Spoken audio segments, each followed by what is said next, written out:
இன்பம் துன்பம் இது ரெண்டும் சேர்ந்தது தான் வாழ்க்கை. இது எல்லாரும் சொல்லிட்டு இருக்கிற ஒரு உண்மை. அது சரி, இது ரெண்டும் வர்றதுக்கு என்ன காரணம்?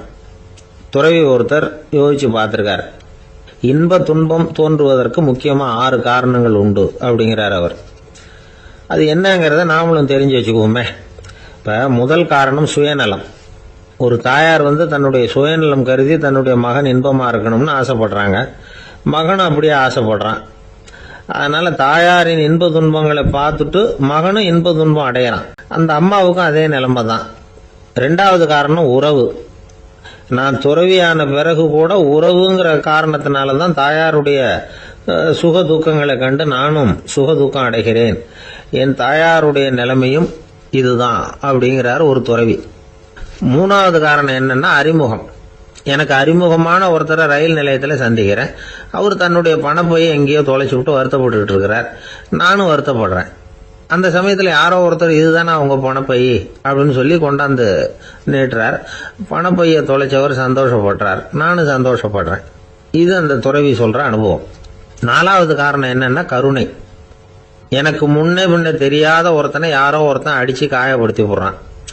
கருணை காரணமா நான் அதுக்காக துக்கப்படுறேன். 5வது காரணம் எதையும் நம்புறது.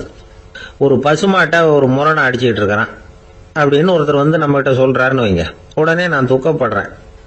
இன்னொருத்தர் அந்த முரணனை போலீஸ்காரங்க பிடிச்சிட்டு போயிட்டாங்கன்னு சொல்லி சொல்றாரு. நான் உடனே சந்தோஷப்படுறேன். 3வதா ஒருத்தர் முதல் 2 பேரும் சொன்னது பொய்யுங்கிறார். அப்ப நான் இன்ப துன்பம் ரெண்டுமே இல்லாம நிம்மதியா இருக்கிறேன். இது ஒரு விதம். அடுத்தது 6வது காரணம் என்னன்னா தன்மயமாகுதல்.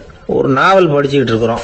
அதுல வர்ற பாத்திரங்களோட நாம ஒன்றி போயிடுறோம். அதுல வர்ற பாத்திரங்கள் சிரிச்சுதுன்னா நாமளும் சிரிக்கிறோம், அது அழுதுன்னா நாமளும் அழறோம்.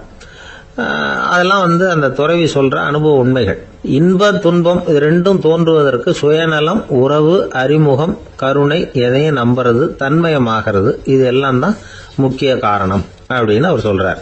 ஆக கூடி ஒட்டு மொத்தமா யோசனை பண்ணி பார்த்தா பிற பொருள்கள் மீது பற்றுதல் காரணமா தான் நாம இன்ப துன்பம் அடையிறோம் அப்படிங்கறத புரிஞ்சுக்க முடியுது.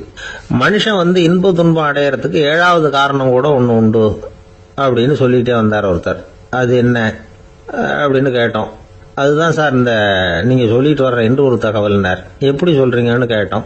இன்று ஒரு தகவல் கேட்க ஆரம்பிக்கிறப்போ மனசுல இன்பம், ஆரம்பிச்ச உடனே இது ஏற்கனவே கேட்ட சமாச்சாரமாச்சே அப்படின்னு நினைக்கிறப்போ துன்பம் அப்படின்னு அதுக்கு ஒரு விளக்கம் கொடுத்தார் அவர்.